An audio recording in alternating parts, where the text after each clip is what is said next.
Hello students, good morning. मैं अभिषेक आप सभी का अपने परिवार हैप्पी मैथ स्टडी में हार्दिक स्वागत करता हूं। स्टूडेंट्स, आज से हम शुरुआत कर रहे हैं 9 और 10 की यानी 9th और 10th की मैथ शुरू कर रहे हैं। साथियों, एनसीईआरटी मैथ हम आप लोगों को पढ़ाएंगे 9th और 10th की। चलिए साथियों, शुरुआत करते हैं। सबसे पहले हम शुरुआत करेंगे संख्या पद्धति के बारे में। चलिए देखिए, शुरुआत करते हैं संख्या पद्धति के बारे में। तो देखिए, संख्या पद्धति। देखिए स्टूडेंट, ध्यान दीजिएगा। सबसे पहले आप लोगों को हम बताएंगे, सबसे पहली चीज बताएंगे आप लोगों को प्राकृतिक संख्या।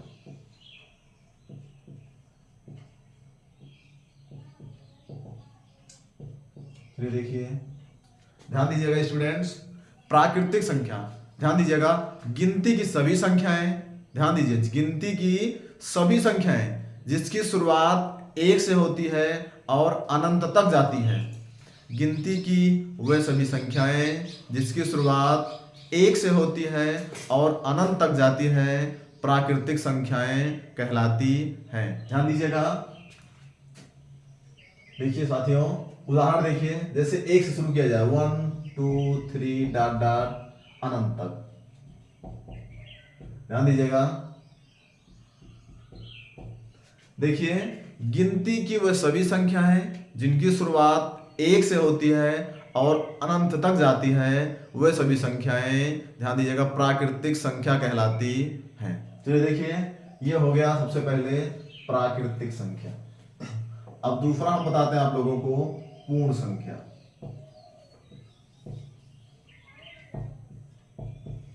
ध्यान दीजिएगा, पूर्ण संख्या। साथियों ध्यान दीजिएगा, पूर्ण संख्या पढ़ाएंगे। प्राकृतिक संख्याओं के समूह में, ध्यान दीजिएगा, प्राकृतिक संख्या 1 से शुरुआत है। प्राकृतिक संख्याओं के समूह में यदि शून्य को भी शामिल कर लिया जाए, यानी कि शुरुआत शून्य से कर दिया जाए, तो वह संख्याएं पूर्ण संख्या कहलाती हैं। चलिए देखिए, मान लीजिए 0 से 0 1 2 3 4 डॉट डॉट अनंत तक। ध्यान दीजिएगा साथियों, प्राकृतिक संख्याओं के समूह में यदि शून्य को भी शामिल कर लिया जाए तो वे संख्याएं पूर्ण संख्याएं कहलाती हैं। ध्यान दीजिएगा, एक चीज और समझ लीजिए साथियों, सभी प्राकृतिक संख्याएं पूर्ण संख्या होती हैं। सभी प्राकृतिक संख्याएं पूर्ण संख्या होती हैं, लेकिन सभी पूर्ण संख्याएं प्राकृतिक संख्या नहीं होती हैं। ध्यान दीजिए, इसमें संख्याएं कम है, यानी 1 से शुरू है, ये इसमें शामिल हो जाएगा, लेकिन इसमें ज्यादा संख्या है, ये इसमें शामिल नहीं हो पाएगा। कहने का मतलब, सभी प्राकृतिक संख्याएं पूर्ण संख्या होती हैं, लेकिन सभी पूर्ण संख्याएं प्राकृतिक संख्या नहीं होती हैं। चलिए देखिए, इसके बाद में हम तीसरा, अब आप लोगों को बताएंगे पूर्णांक। देखिए, पूर्णांक क्या होता है। ध्यान दीजिएगा साथियों, पूर्णांक जान लीजिए। पूर्णांक जो होता है, ये जो ऊपर दिया गया है, ये सभी पूर्णांक हैं। ध्यान दीजिएगा, इन सभी को मिला के पूर्णांक होता है। शून्य से लेके अनंत तक की सभी संख्याएं, या शून्य के पीछे की, यानी -1 -2 -3, ये सभी संख्याएं, ध्यान दीजिएगा, पूर्णांक होते हैं। अब देखिए साथियों, पूर्णांक क्या होता है। पूर्णांक पहला होता है धन पूर्णांक। धन पूर्णांक में सभी धनात्मक संख्याएं होती हैं, +1 +2 +3 डॉट डॉट। ये हो गया धन पूर्णांक। अब देखिए ऋण पूर्णांक। ऋण पूर्णांक में -1 -2 -3 डॉट डॉट, ये हो गया ऋण पूर्णांक। ध्यान दीजिएगा, अब धन पूर्णांक सारी पॉजिटिव संख्याएं, यानी कि सारी धनात्मक संख्याएं, और ऋण पूर्णांक सारी निगेटिव संख्याएं, यानी कि सभी माइनस संख्याएं। और देखिए साथियों, जो शून्य बच रहा है, शून्य को हम लोग कहते हैं न्यूट्रल, यानी कि शून्य जो होता है उदासीन होता है। ये होता है उदासीन, ये होता है उदासीन, यानी कि न्यूट्रल। शून्य ना तो पॉजिटिव होता है ना निगेटिव होता है, यानी कि ना धनात्मक होता है ना ऋणात्मक होता है। पूर्णांक में ये सभी शामिल है। ध्यान दीजिएगा, पूर्णांक में धनात्मक और ऋणात्मक सभी संख्याएं शामिल होती हैं, शून्य भी शामिल होता है। धनात्मक संख्याएं धनात्मक पूर्णांक, ऋणात्मक संख्याएं ऋणात्मक पूर्णांक, और शून्य जो होता है वो उदासीन होता है, यानी कि न्यूट्रल होता है। चलिए देखिए, इसके बाद में प्राकृतिक संख्या हो गया, पूर्ण संख्या हो गया, पूर्णांक हो गया। अब हम बताएंगे आप लोगों को सम संख्या। सम संख्या, देखिए साथियों, सम संख्या वे सभी संख्याएं जो 2 से विभाज्य हो जाती हैं। ध्यान दीजिएगा, वे सभी संख्याएं जो 2 से कट जाएं, यानी कि 2 से विभाजित होती हैं, सम संख्याएं कहलाती हैं। ध्यान दीजिए, जैसे 2 4 6 डॉट डॉट 2 4 6 8 10 12 14 16 जो भी रहेगा, ये सभी संख्याएं सम संख्या होंगी। या फिर एक तरीका और जान लीजिए, जिन संख्याओं का इकाई अंक 0 2 4 6 8 होता है, वे सभी संख्याएं सम संख्या कहलाती हैं। जिन संख्याओं का इकाई अंक 0 2 4 6 8 होता है, वे सभी संख्याएं सम संख्या कहलाती हैं। जैसे देखिए साथियों, 826 लिख दिया जाए। ध्यान दीजिएगा, आपसे पूछ लिया जाए क्या 826 एक सम संख्या है, तो आप लोग कुछ नहीं करेंगे, सिर्फ यही इकाई का अंक देख लेंगे। इकाई का अंक 6 यानी कि सम संख्या। आपको पूरा अंक नहीं देखना है, सिर्फ इकाई वाला अंक। यदि इकाई के स्थान पे 0 2 4 6 और 8 आएगा तो वो संख्या सम संख्या होगी। ध्यान दीजिएगा, 0 2 4 6 8, अगर इकाई के स्थान पर इसमें से कोई संख्या आ गई तो वो सम संख्या होगी। जैसे लिख दिया जाए 3 4 5 6 3 8। अब देखिए, आपसे पूछ दिया जाए क्या ये सम संख्या है, तो आप पूरा नहीं देखेंगे, सिर्फ इकाई वाला अंक 8 यानी कि ये सम संख्या है। ध्यान दीजिएगा। चलिए देखिए, अब आगे बताते हैं।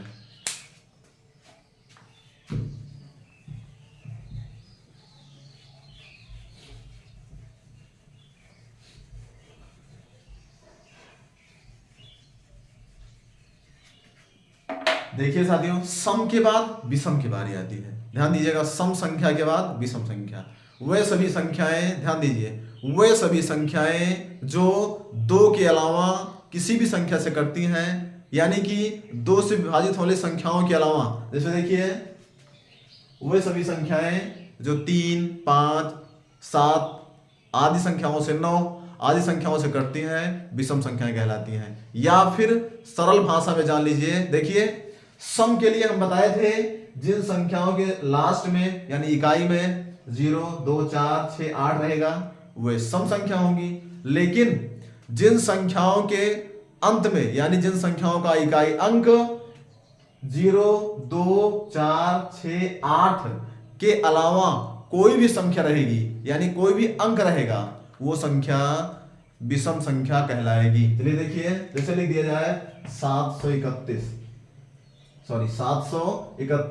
देखिए, ध्यान दीजिए, इसमें इकाई का अंक 1 है, यानी ये विषम संख्या है।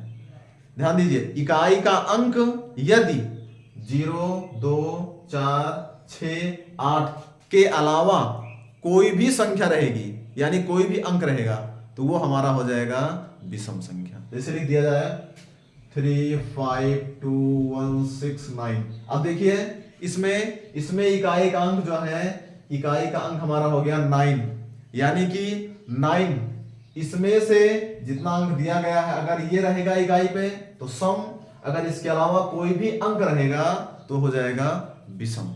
उम्मीद है आप लोग समझ गए होंगे। चलिए देखिए, अब इसके बाद और आगे बताते हैं। साथियों, विषम हो गया, ध्यान दीजिएगा,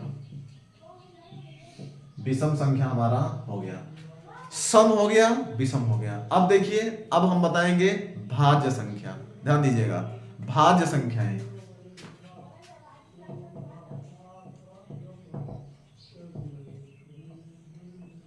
भाज्य संख्याएं वे संख्याएं जो किसी भी संख्या से विभाजित हो जाए, वे संख्याएं जो किसी भी संख्या से विभाजित हो जाए, भाज्य संख्याएं कहलाती हैं। चाहे सम संख्या से विभाजित हो जाए चाहे विषम से विभाजित हो जाए, भाज्य संख्या कहलाएगी। ध्यान दीजिएगा, वे सभी संख्याएं जो किसी भी संख्या से विभाजित हो जाए वे संख्याएं भाज्य संख्या कहलाती हैं। जैसे देखिए 8, 6, 15, ध्यान दीजिएगा 25, 21, ये सभी संख्याएं भाज्य संख्या। देखिए ये 2 से कट जाएगा, ये भी 2 से कट जाएगा, ये 3 से कट जाएगा, विभाजित हो जाएगा, ये 5 से विभाजित होगा, ये भी 3 से होगा।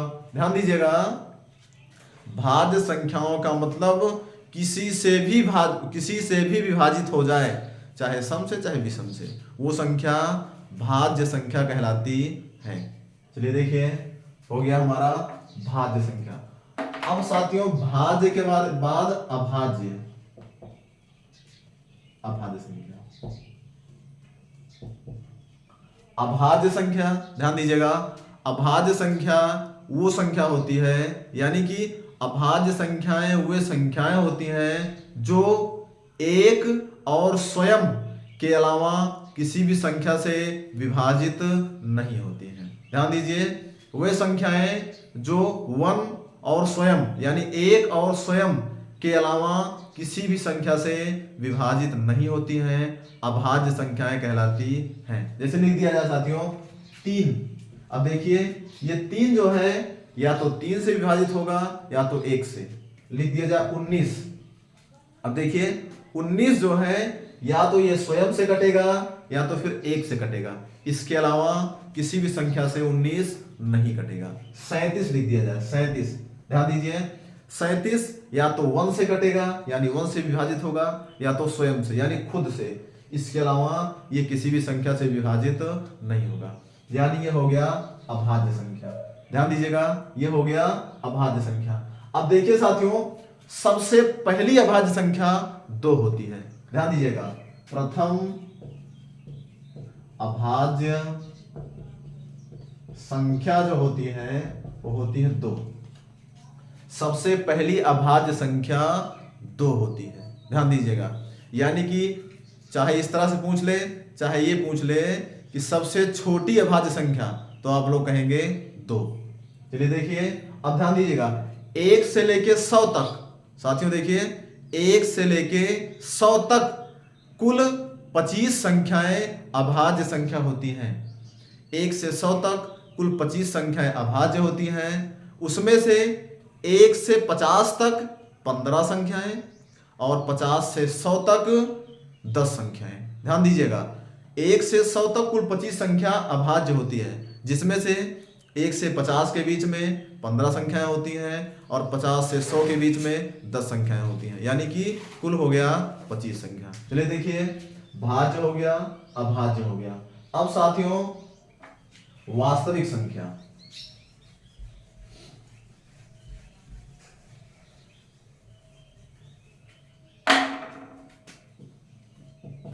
वास्तविक संख्या यानी कि रियल नंबर। चलिए देखिए, वास्तविक संख्या यानी कि रियल नंबर। ध्यान दीजिएगा, जितना हम ऊपर पढ़ा दिया आप लोगों को, ध्यान दीजिए जितना ऊपर हम आप लोगों को बताए, प्राकृतिक संख्या, पूर्ण संख्या, सम संख्या, विषम संख्या, भाज्य संख्या, अभाज्य संख्या, ये सभी संख्याएं, ये इन सारी संख्याओं को मिला दिया जाए, ये सभी संख्याएं वास्तविक संख्या होती हैं। ध्यान दीजिएगा, वास्तविक संख्या जितना हम ऊपर बताए आप लोगों को, जितना भी बता दिए, ध्यान दीजिए, सम बताए, विषम बताए, प्राकृतिक बताए, पूर्णांक बताए, भाज्य बताए, अभाज्य बताए, ये सारी संख्याएं वास्तविक संख्याएं होती हैं।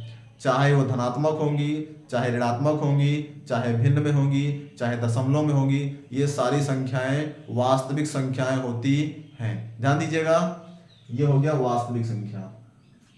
अब वास्तविक बता दिए हैं तो आप लोग जान लीजिए काल्पनिक क्या होता है। काल्पनिक संख्याएं,